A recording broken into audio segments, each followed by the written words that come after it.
은혜 받으실 하나님의 말씀은 갈라디아서 2장 20절입니다. 갈라디아서 2장 20절의 말씀을 다 같이 합독하시겠습니다. 내가 그리스도와 함께 십자가에 못 박혔나니 그런즉 이제는 내가 사는 것이 아니요 오직 내 안에 그리스도께서 사시는 것이라. 이제 내가 육체 가운데 사는 것은 나를 사랑하사 나를 위하여 자기 자신을 버리신 하나님의 아들을 믿는 믿음 안에서 사는 것이라. 아멘. 오늘 저는 오직 내 안에 그리스도께서 사신 것이라는 제목으로 말씀을 나누겠습니다. 제가 불광동에서 교회를 개척해서 겨우 몇 사람의 성도가 모인 중에 김수미라는 자매님이 교회에 출석했습니다. 일찌감치 청춘 과부가 되어서 외아들을 기르는 자매님인데 행상을 하고 있었어요.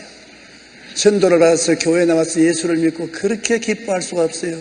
주일날 꼭 교회 나오고 새벽기도 나오고 철야기도도 하고 열심히 행상을 해서 사는데 한 1년쯤 신앙이 상당히 깊어졌다고 생각했는데 하루는 수심이 가득한 얼굴로 저를 찾아와서 날 보고 전도사님 이제 그만 믿을까 합니다.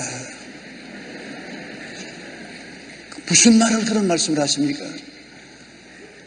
내가 예수 믿기 전에는 마음에 고통이 없었는데 예수를 믿고 난 다음엔 하루도 쉬지 않고 마음에 고통과 괴로움이 있어서 더 이상 믿을 수가 없습니다. 내가 나이 늙어서 자식 다 키워놓고 할 일 없을 때 다시 교회 나오겠으니 오늘 작별인 자를 하려합니다. 아니 무슨 이유로 그렇습니까? 그러니까 부끄럽지만은 행상을 하자면은 거짓말을 해야 됩니다. 물건 값을 비싸게 주고 사서 싸게 판다고 말하고 물건도 좋지 않은 것을 좋은 물건이라고 과장을 해서 팔아야 되는데 옛날에는 그렇게 해도 아무런 괴로움이 없었는데 예수 믿고 난 다음에 집에 오면 양심의 가책이 돼서 견딜 수가 없습니다. 그래서 새벽기도에 나와서 눈물을 흘리고 회개를 하고 난 다음에 나와서 또 그 짓을 합니다. 또 회개하고 또 그 짓을 하고 자꾸 그럴 바에야 내가 안 믿는 것이 낫지 이런 위선적인 생활을 계속할 수가 없습니다. 너무나 예수 믿고 난 다음에 즐겁더니 이제는 고통스럽습니다. 그렇게 말했었습니다.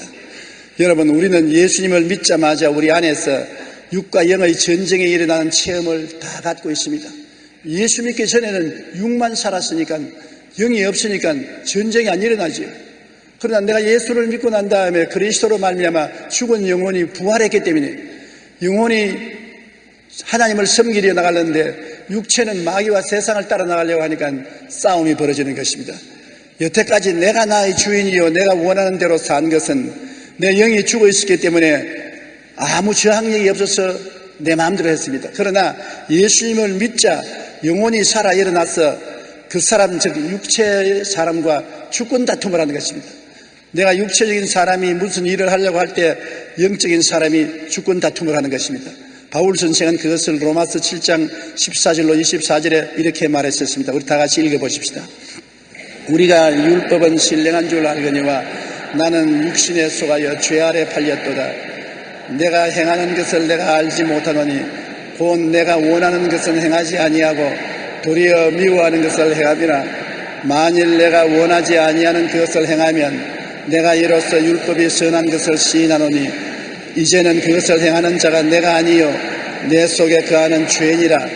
내 속 곧 내 육신에 선한 것이 거하지 아니한 것을 아노니 원함은 내게 있으나 선을 행하는 것은 없노라. 내가 원하는 바 선은 행하지 아니하고 도리어 원하지 아니하는 바 악을 행하는도다.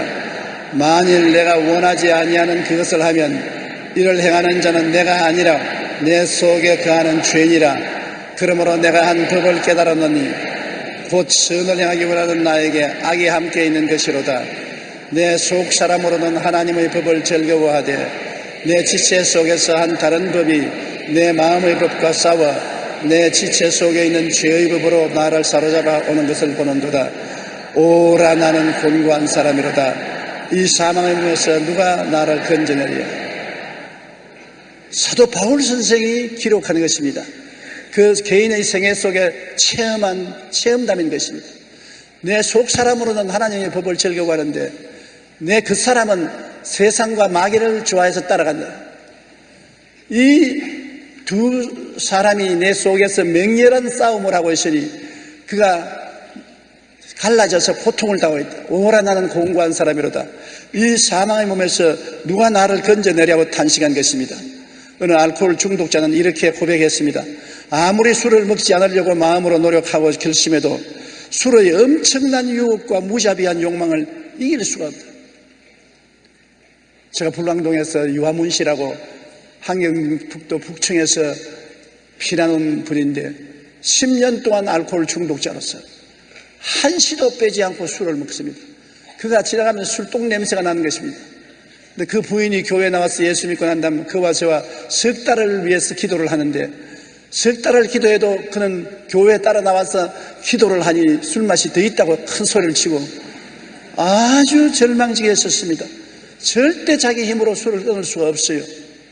그런데 석 달 이후에 하나님 성령이 역사하니까 아주 짐승처럼 꿀꿀거리면서 기절을 해서 쓰러져 있어요.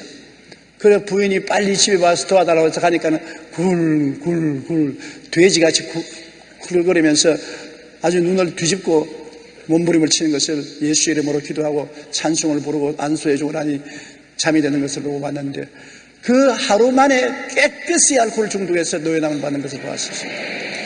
자기 힘으로는 도저히 안 돼요. 힘으로도 안 되고 능으로도 안 돼요. 하나님이 역사해야 알코올 중독에서 이겨낼 수 있는 것입니다. 마약으로 인한 약물 중독자도 이렇게 절규했습니다. 나는 마약의 악마적인 요구를 나의 정신력으로는 도저히 의지로 이겨낼 수가 없습니다. 내 인생은 마약의 노예이며 놀이개입니다. 마약하는 사람, 마약의 놀이개요, 노예인 것입니다. 그 악마적인 요청에 이겨낼 수 없습니다. 도박하는 사람도 마찬가지입니다. 도박에 잡혀놓으면 가산 다 탕진하고 부모, 형제, 자식도 눈에 안 보입니다. 미쳐버린 것입니다. 그 욕구에 도저히 대항해서 이길 수가 없는 것입니다. 몇 해 전 통계에 의하면 우리나라의 성인 중 5명 가운데 1명이 알코올 중독자이고 마약 중독자 수가 무려 30만 명 이상이 된다고 하는 것이니 얼마나 고통을 당하는 사람이 많습니까? 최근 일어났던 살인사건 가운데 남자의 85%, 여자의 38%가 범행 당시 술에 취하고 있었다고 말하셨습니다.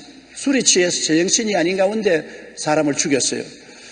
술과 마약은 처음엔 쾌감을 주나 그 후에는 양심을 마비시키고 인격을 중독시켜 인생을 결국 파멸로 이끌어가는 것입니다. 왜 이런 일이 일어나는 것입니까? 이런 일은 우리 육신이 죄와 마귀의 종된 사람이기 때문인 것입니다. 우리 안에 첫 주인인 우리 육신이 죄와 마귀의 종으로 태어나서 살았기 때문에 죄와 마귀의 끌리는 대로 끌려가서 그 쇠사슬을 벗어나지 못하고 있는 것입니다. 그러나 우리가 예수를 믿을 때 둘째 주인이 생겼습니다. 구원받은 신령한 사람, 의와 예수님의 종된 사람이 태어났어요. 죄의 무덤에 잠겨 있다가 죽었다가 예수 그리스도로 말미암아 부활해서 살아난 것입니다. 그러니까 한 몸에 새로운 주인이 들어왔어요. 육신이 첫째 주인이었는데 얼토당토하게 영혼이란 다른 주인이 생겨나서 주도권 싸움이 벌어지는 것입니다. 에베소서 1장 7절에 우리는 그리스도 안에서 그의 은혜의 풍성함을 따라 그의 피로 말미암아 속량꽃 죄사함을 받았느니라. 보혈로 죄사함을 받고 영혼이 살아났지요. 로마서 6장 6절로 7절에 우리가 알거니와 우리의 옛사람이 예수와 함께 십자가에 못 박힌 것은 죄의 몸이 죽어 다시는 우리가 죄에게 종노릇 하지 아니하리 함이니 이는 죽은 자가 죄에서 벗어나 의롭다 하심을 얻었나니라. 예수와 함께 그 사람을 십자가에 못 박고 속 사람이 일어나서 의롭다함을 잊고 주님을 따라서 살겠다고 하니까 그 사람이 가만히 있습니까? 반발을 하지요. 그러므로 신앙생활이란 끝이 없는 싸움인 것입니다. 예수 믿으면 편하다 해놓고 난 다음에 믿고 나니까 마음에 굉장한 갈등만 있더라는 말을 들었었습니다. 사실 예수 그리스도를 믿어 속 사람은 희망이 생기고 꿈이 생기고 믿음이 생기고 소망이 넘쳐나서 참 기쁘지만은 그 사람은 굉장히 고통스럽거든요. 세상과 마귀와 세상 쾌락과 세상 친구들과 이 사람들의 세상을 끌러 가려고 하는데 그걸 대적하니까 굉장히 육의 사람이 고통을 당하는 것입니다. 처음 신앙인은 거듭나서 천국인이 되었으나 반은 육의 사람이고 마귀와 죄를 따라가고 반은 영적 사람, 그리스도의 의와 성령을 따라가는 사람이 되어서 내 몸이 반쪽이 났어요. 그러고 싸움이 벌어진 것입니다.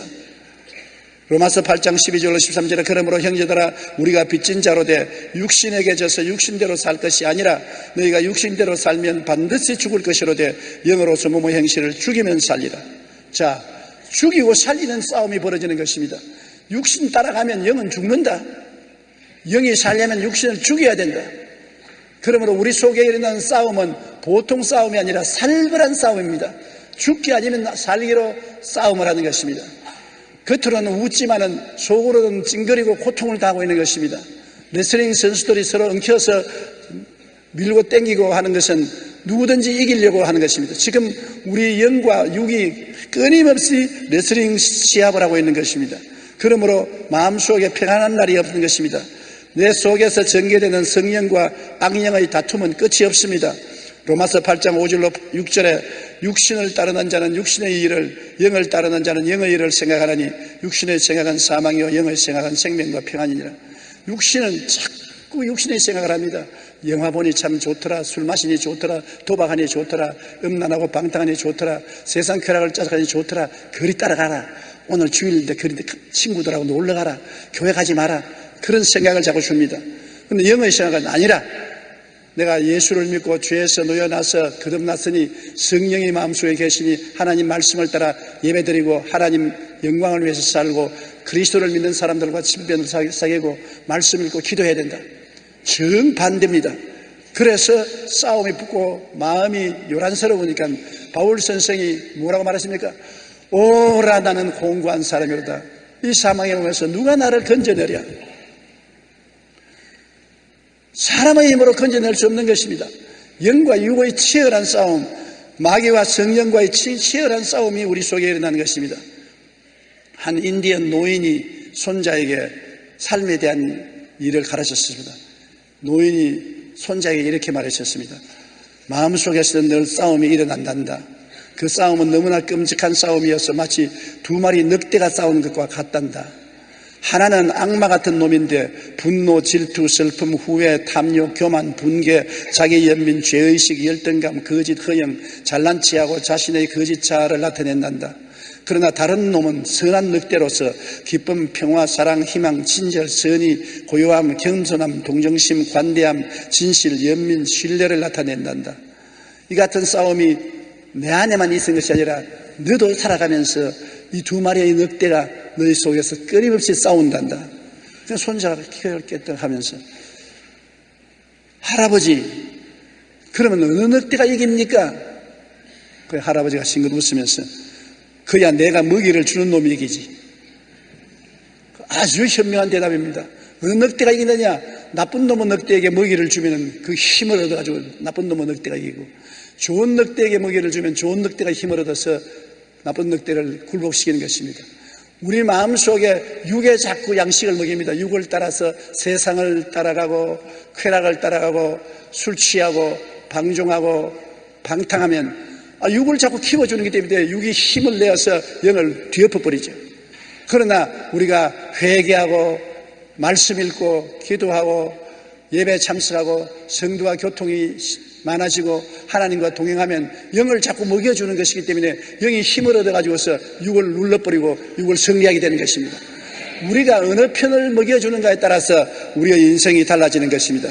우리 신앙생활 속에서 정의되는 선과 악, 성령과 악령의 다툼으로 인한 끝없는 싸움은 자신 안에서 벌어지는 이러한 싸움으로 바울은 오라 나는 공고한 사람이로다 라고 탄식했던 것입니다. 육과 영이 각각 50% 차지하면 꽤 잘한 성도지요. 육이 한 50%, 영이 한 50% 싸움이 근사근사한 싸움이 되면 그래도 꽤 잘한 성도인 것입니다. 영이 한 70% 하면 꽤 장성한 성도가 되지요.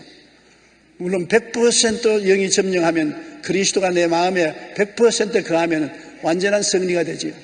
그러므로 우리의 신앙생활이라는 것은 영이 점점 자라고 육을 자꾸 죽이고 성령이 우리 마음을 더 점령하고 악령을 자꾸 쫓아내고 예수 그리스도가 주인이 되고 우리는 예수 그리스도의 종이요 시정이요 모섬이요 일꾼으로 변화되는 것이 신앙이 자라는 것입니다. 빌립보서 1장 20절로 21절에 나의 간절한 기대와 소망을 따라 아무 일에든지 부끄러워하지 아니하고 지금도 전과 같이 온전히 담대하여 살든지 죽든지 내 몸에서 그리스도가 존귀하게 되게 하려 하느니 이는 내게 사는 것이 그리스도니 죽는 것도 유익이라. 이렇게 되면은 100% 성장한 사람이 되는 것입니다. 살든지 죽든지 내가 예수 그리스도를 따라가겠다. 내가 사는 것이 그리스도니 죽는 것도 유익이다. 이 정도 되면은 육이 꼼짝 못합니다. 세상과 마귀가 어찌할 도리가 없습니다. 그러나 그러지 않고 내가 사는 것이 세상도 있고 하늘나라도 있고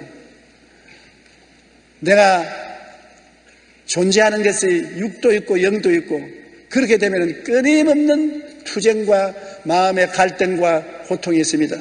매일매일 회개하고 그 다음날 또 그 죄 짓고 또 회개하고 그 죄 짓고 그러기 때문에 어떤 생각이 나냐면 마귀가 와서 너는 구원받을 수 없다. 너는 천당 못 간다. 그래서 낙심해서 교회를 떠나는 사람이 있는 것입니다. 우리는 일단 예수를 믿음으로 영원히 죄는 용서함 받는 것입니다. 우리 마음의 싸움은 성결의 싸움인 것입니다.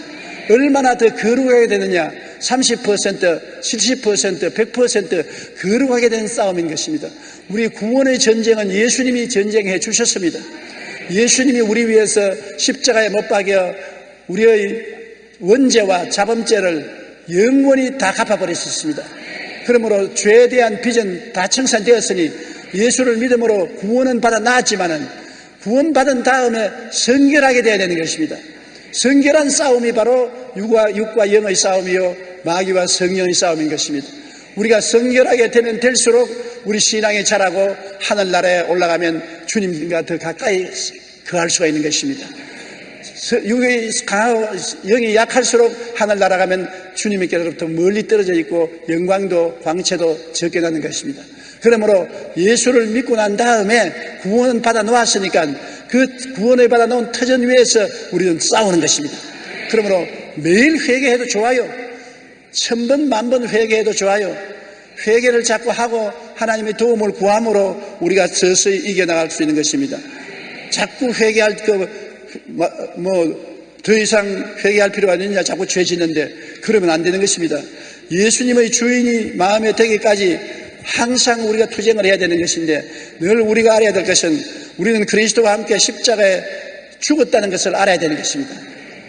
예수님이 십자가에 못 박여 우리를 위해서 죽었을 때 영적으로는 우리도 예수와 함께 십자가에 못 박여 죽었다는 것을 알아야 되는 것입니다. 갈라디아서 5장 24절은 그리스도 예수의 사람들은 육체와 함께 그 정욕과 탐심을 십자가에 못 박았느니라.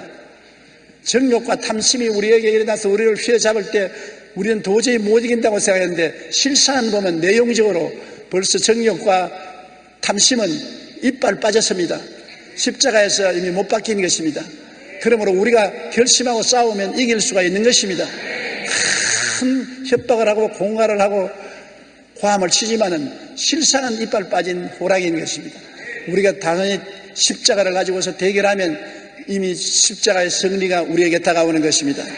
누가복음 9장 23절에 아무든지 나를 따라오려거든 자기를 부인하고 날마다 내 십자가를 지고 나를 따를 것이니라. 날마다 그리스도의 십자가를 바라보고 주님 나는 십자가에서 내 자신을 못 받고 주님을 따라가는 사람이 되기를 원합니다. 성령께서 나를 도와주시옵소서. 언제나 십자가를 걸머쥐고 십자가를 바라보고 기도하면 그것이 한순간에 이루어지지 않지만 천천히 이루어집니다. 요사이 봄이 오는 거 보십시오.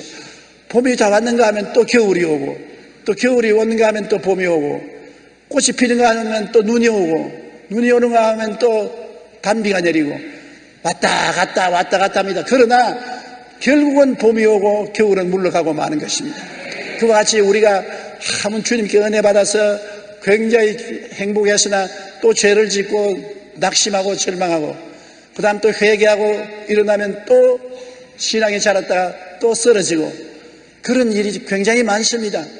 세계적인 유명한 부흥사였던 시카고의 미국 D.L. 무디 목사도 그가 처음 예수 믿고 난 다음에 굉장히 기분이 좋았습니다. 막 예수 그리스도를 전도하고 다니고 했다가 그 다음 세월이 흘러가니까 신앙이 다 식어져 버리고 세상으로 또 나가게 됐어요. 그래서 교회 가서 또 기도하고 성령을 받으면 된다 그래서 기도를 산에 가서 산기도를 하고 성령을 받았습니다. 성령을 받고 난 다음에 또 믿음이 살아서 아주 불같이 신앙생활을 했는데 그것도 얼마 세월이 지나니까 또 식어버렸었습니다. 또 세상으로 돌아왔습니다. 그래서 D.L. 무디 목사는 말하기를 나는 버림받은 사람이다. 하나님이 택하지 않으셨다. 그러므로 신앙을 유지하지 못한다. 그렇게 또 안식했다가 어느 선배 목사님이 네가 음식을 먹지 아니하면 아무리 신체가 튼튼한 사람도 살아남지 못한다. 음식을 먹어야 힘을 얻는다. 그러므로 너는 신앙인으로 거듭났지만은 음식을 안 먹는다. 성경을 먹어야 힘을 얻어서 마귀와싸워 이기지. 성경을 안 먹으니까 약해지지 않느냐. 여러분, 우리 예수 믿는 사람이 하나님이 주시는 양식이 있습니다. 말씀이 우리의 양식이고 그리스도의 살과 피가 우리의 양식인 것입니다. 내 살은 참된 양식이요 내 피는 참된 음료로다. 그러므로 우리가 하나님 말씀을 먹고 성찬을 부지런히 떼야 되는 것입니다. 사실 우리 개신교에서는 성찬을 등한히 하는 사람들이 많습니다. 그것은 영양실조에 걸리는 것입니다. 캐톨릭 교회에서는 말씀은 등한히 하는 교인들이 많은데 성찬은 매주일마다 떼니까 성찬의 양식을 먹습니다. 성찬이 영적 양식이에요. 이 깨어진 몸과 흘리신 피가 여러분에게 영양분을 공급해서 영적으로 살아나게 하고 말씀을 읽어야 영적으로 살아나게 되는 것입니다. 그렇기 때문에 우리의 신앙생활이 강하게 되려면 반드시 말씀을 읽고 성찬에 참여해야 되는 것입니다. 모일 때마다 말씀을 읽고 성찬에 참여하면 영양이 튼튼해져서 이길 수가 있는 것입니다. 암 환자가 죽는 것은 대다수 영양실조가 돼서 죽는다고 합니다. 암이 걸려서 아프니까 이제 난 죽는다고 낙심해서 밥을 안 먹습니다. 입맛도 떨어지고 하니까 기운이 빠지니까 저항력을 잃어버리고 암의 균에 공격하여 죽지요. 모든 병이 결국은 영양실조로 저항력을 잃어버리기 때문에 병에 쓰러지는 것입니다. 강제로라도 먹고 억지로라도 먹어야 되는 것입니다. 살기 위해서 투쟁하고도 먹어야 되는 것입니다. 그래서 몸에 힘이 있어야 저항력이 생기는 것입니다. 그와 같이 성경은 읽기 싫어도 읽어야 되는 것입니다. 몰라도 읽어야 돼요. 창세기 출애굽기는 좀 쉬운데 레위기에 들어가면 제사 예식에 대해서 읽는 것이 괴롭습니다. 그러나 무조건 하고 읽어놓으면 그 글자가 은혜가 되는 것입니다. 그러므로 여러분께서는 성실하게 성경을 읽고 성실하게 하나님 말씀을 묵상하고 성찬에 참여해서 성찬을 엄숙하게 받아들이면 영양실조가 안 되고 힘을 얻게 되는 것입니다.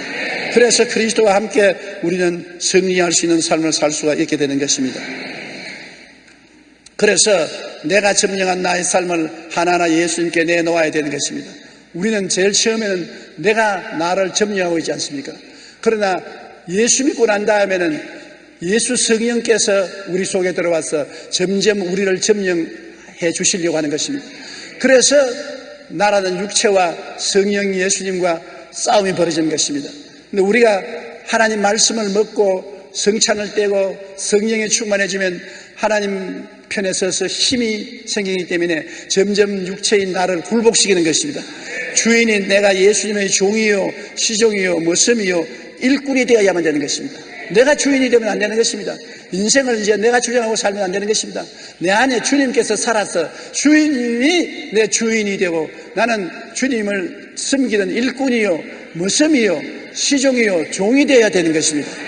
갈라디아서 2장 20절에 내가 그리스도와 함께 십자가에 못 박였나니 그러니 이제는 내가 산 것이 아니요 오직 내 안에 그리스도께서 사신 것이라.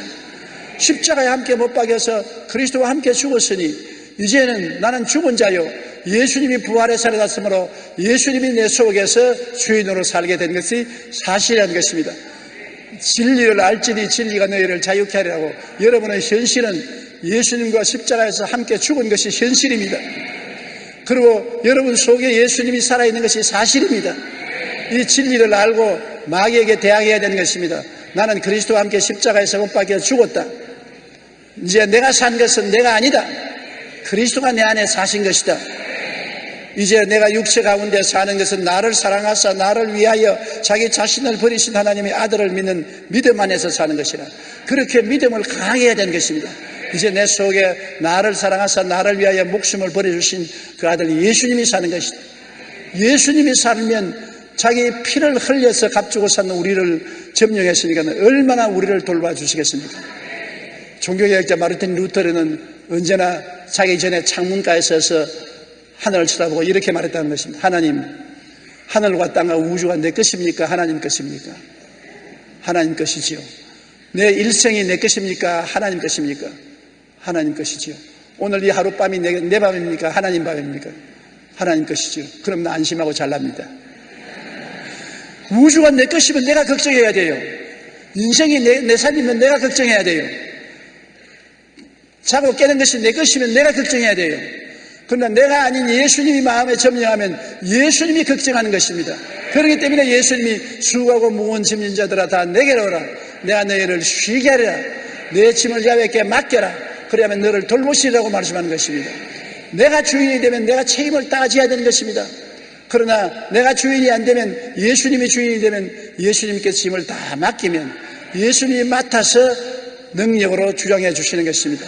우리는 부르짖기만 하면 되는 것입니다. 너희는 내게 부르짖어라. 내가 내게 응답하겠고 내가 알지 못하는 크고 은밀한 일을 보여주리라. 우리는 아는 것이 별로 없습니다. 우리는 내일 일도 모르고 오늘 내 주위에 일어날 일도 모릅니다. 그러므로 주님께 맡겨놓으면 우리가 알지 못하는 비밀한 역사를 이루어 주시는 것입니다. 그렇기 때문에 내가 점령한 나의 삶을 하나도 없이 예수님께 내어놓는 그러한 신앙생활을 해야 되는 것입니다. 예수님께서 나의 주인이 되시면, 주인이 그냥 들어오는 것이 아니라 주인은 당신의 소유물을 가지고 들어오시는 것입니다.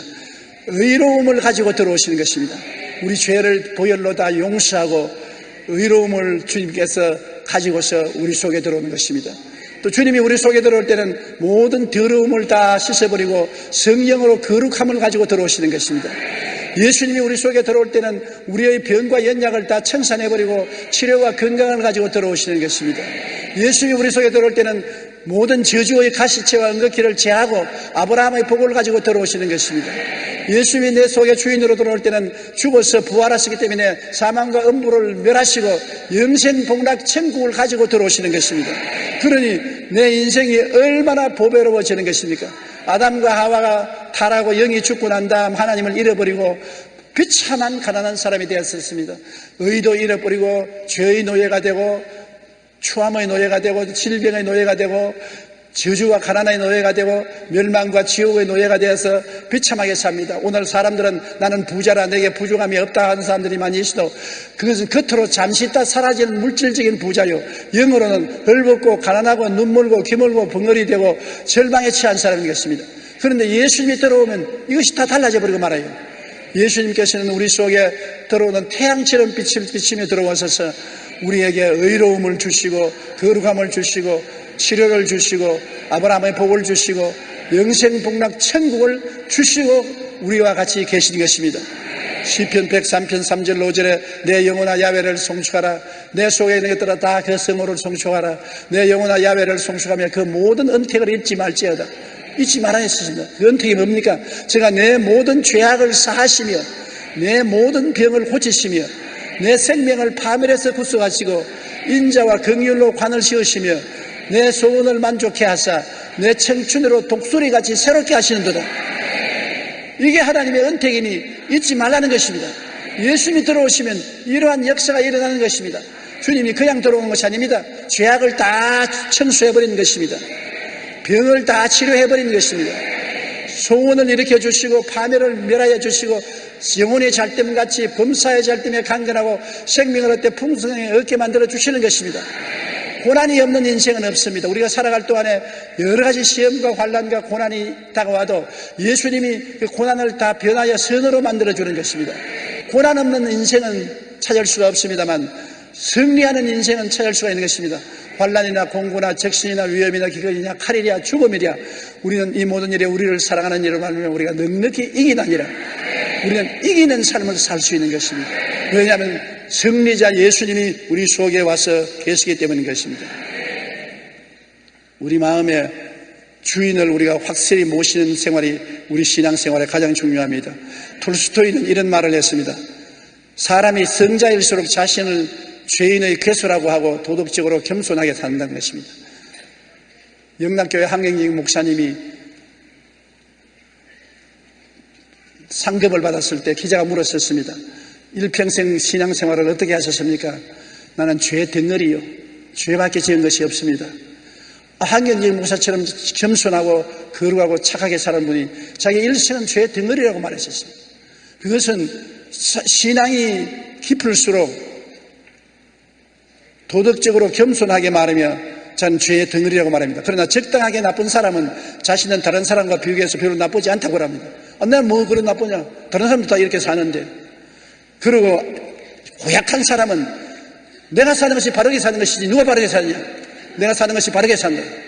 그러므로 사람의 말을 들어볼 때 자기가 올바르게 살도 자기가 바르게 산다면 고약한 놈인 줄 아십시오. 그러나 나 다른 사람과 비교해 봐서 나 다른 사람보다 별로 나쁘지 않다. 다른 사람처럼 산다. 그거는 중간쯤 나쁜 사람인 줄 알고. 교회 열심히 나오는 장로님, 권사님, 목사님이 나는 죄 덩어리입니다. 나는 죄밖에 없어요. 그저 하나님 사랑과 자비로 삼위하면 신령한 사람인 줄 아십시오.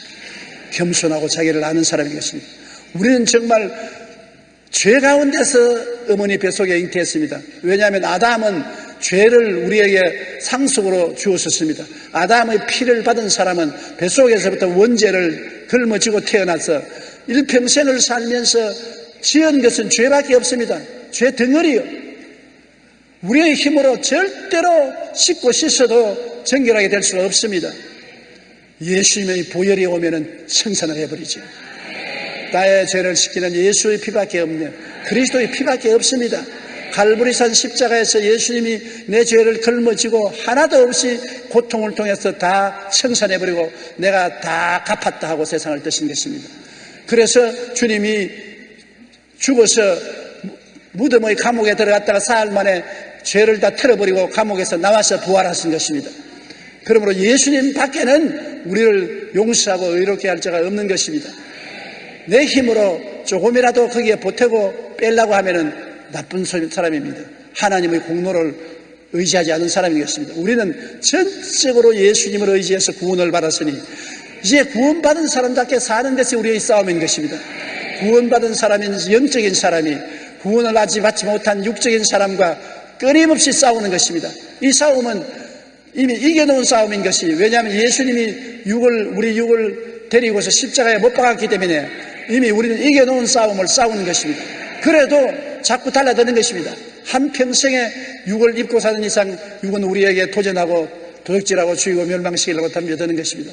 그러므로 우리는 하나님 말씀을 읽고 기도하고 성령 충만하고 성도와 교제를 하고 성찬 떼고 하나님께 감사하면서 영을 자꾸 먹여서 영이 자라서 육체를 눌러버리고 이기는 신앙생활을 하게 되기를 주님 이름으로 축원합니다. 일본의 유명한 신학자였던 우치무라 간조는 결심이란 제목의 글에서 이렇게 말했습니다.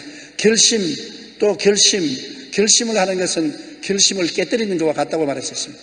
사람이 결심을 하는데도 아무리 결심을 해도 결심은 다 깨진다는 것입니다. 사람은 그 마음으로 결심하여 아무것도 할 수가 없습니다. 일을 이루시는 분은 오직 하나님 뿐이십니다. 우리는 다만 하나님께 의지할 따름입니다. 하나님께 십자가를 통해서 의지해야 되는 것입니다. 하나님이 성령이 와서 붙들어 주어야 일이 되는 것입니다. 내가 결심을 해도 또 그 결심은 깨어집니다. 또 결심을 해도 또 깨어지는 것입니다. 안 하는 것보다는 낫지만은, 그러나 자꾸 깨어지면 낙심하는 것입니다. 우리가 죄를 짓고 불의하고 추악하고 버림을 받아야 마땅한 인간이지만은 우리가 힘이 없으니까 천지를 지으신 하나님 아버지께 나가서 간구하는 것입니다. 예수님 이름으로 도움을 구하면 하나님의 성령이 오셔서 우리를 도와주는데, 알코올 중독자가 자기 힘으로 알코올 중독에서 놓여나지 못하지만은 하나님이 오시면 놓아주고, 아편 중독자가 자기 힘으로 아편에서 놓여나지 못하지만은 하나님이 오시면 도와주시고, 도박광이 자기 힘으로는 도박에서 놓여나지 못합니다. 제가 젊을 때 목포에 가서 부흥회를 했는데 헌금 거둘 때 집사님 한 분이 헌금통을 가지고 나오는데 양 10손가락이 다 없어요. 몽당손이에요. 그래서 내가 목사님 물었습니다. 저 집사님과 10손가락이 다 없이 몽당손입니까? 목사님 말도 마십시오. 저 사람은 목포가 다 아는 도박꾼입니다. 도박을 해서 살림을 탕진하고 형제들 살림까지 다 탕진하고 형제들이 모여가지고서 그 짝도에다가 손을 넣어가지고서 잘라버렸었습니다. 붕대를 감아서 나을 때가 기다리니 낳고 나니까 그 몽당손으로 또 도박을 합니다. 그래서 부인 보고 돈 안 빌려온다고 늘 부인을 때리는데 부인이 교회에 와서 숨어 있다가 잡혀서 무등산으로 끌러 올라가서 그 산에서 바위 위에서 밀어내리려고 옷도 내가 도박하는 데 써야 되겠다. 옷도 벗어라. 옷을 다 빨가벗겨 놓고 할 말 있으면 마지막 말하고서 내가 너를 밀어버리겠다. 그런데 내가 한 번 기도하고 가겠다고. 하나님 아버지, 내가 이 사람에게 시집 와서 나는 예수 믿고 구원받았으나 이 사람은 도박의 종이 되어서 이렇게 폐인이 되었는데 구원받지 못하게 하고 가는 것이 한입니다. 하나님, 나는 죽지만은 내 마지막 기도를 들어서 이 사람이 구원받아 새 사람이 되도록 해 주시옵소서. 그러니 바삭 크더랍니다. 그래서 이제 내 기도 다 했으니까 날 밀어내리십시오. 그러니까 훌쩍훌쩍 우는 소리가 들리는데 보니까 자기 몽당 손가락을 또 깨물어서 깼어요. 피를 흘리면서 울면서는 말이에요. 여보, 당신 기도를 들으니까 내 마음이 녹아진다. 내 힘으로 도박을 없앨 수가 없다. 아무리 애를 써도 안 되고 아무리 노력해도 안 된다. 당신이 나를 위해서 기도해주면 내가 살아나겠다. 그래서 그 자리에서 부인이 남편을 안고 바위 위에서 기도를 하고 교회를 데려와서 철야 기도하고 금식 기도하고 깨끗이 도박에서 해방되어 가지고서 그 교회 집사가 되었어요. 하나님의 능력이 아니면 도박이 형제들이 모여서 손가락을 다 잘라버려도 안 되는 것입니다. 우리 예수 믿는 것은 인간의 노력으로 믿는 것이 아닙니다. 하나님의 능력으로 믿는 것입니다. 이는 힘으로도 되지 아니하고 능으로도 되지 아니하되 오직 나의 영으로 되나니라고 말씀한 것입니다. 그래서 예수님이 우리 믿는 자에게 성령을 보내주신 것입니다. 성령이 우리와 같이 계십니다. 그리스도 예수에는 생명의 성령의 법이 죄와 사망의 법에서 너를 해방하였다고 말한 것입니다. 그렇기 때문에 항상 우리는 성령님을 의지해서 성령님의 도움을 받아서 살아야 되는 것입니다. 그렇기 때문에 늘 기도해야 돼요. 아침에도 기도해야 되고 점심때도 오후에도 저녁에도 하나님 성령이시여 예수 그리스도 이름을 위해서 거룩하게 살게 도와주시옵소서. 성령이 나를 도와주시옵소서. 성령의 도우심이 없이는 나는 아무것도 할 수 없습니다. 성령이 여러분을 도와주셔서 성령은 거룩하고 성결하게 살 수 있도록 만들어주고 분량에 충분히 자란 성도가 되게 만들어 주실 것입니다. 예수님이 나의 주인이 되시면 되신 만큼 참 평안과 기쁨과 천국의 소망과 확신이 들어오고 마귀와 죽음에 대한 담대함이 생겨나는 것입니다. 성령으로 말미암아 예수님이 마음속에 충만히 거하게 되는 여러분 되시기를 주님 이름으로 축원합니다. 다 같이 고개 숙여 기도드리겠습니다. 사랑이 많으신 우리 아버지 하나님, 우리는 예수를 믿고 난 다음에 우리 마음속에 끝없는 싸움이 일어나고 있는 것입니다. 초신자일 때는 싸움이 더 맹렬하나 점점 신앙이 자라면 싸움에 일방적인 승리를 하기 때문에 점점 더 평안이 다가오는 것입니다. 우리 성도들이 아버지 하나님이 있어 말씀을 먹고 성찬을 떼고 성령으로 충만하고 기도를 통해서 육의 사람, 마귀의 사람을 다 이겨버리고 성령의 사람, 영의 사람, 속사람이 승리하게 도와주시옵소서. 그래서 주님을 기쁘시게 하고 하나님의 영광으로 충만한 삶을 살게 도와주시옵소서. 예수님 이름으로 기도드립니다. 아멘.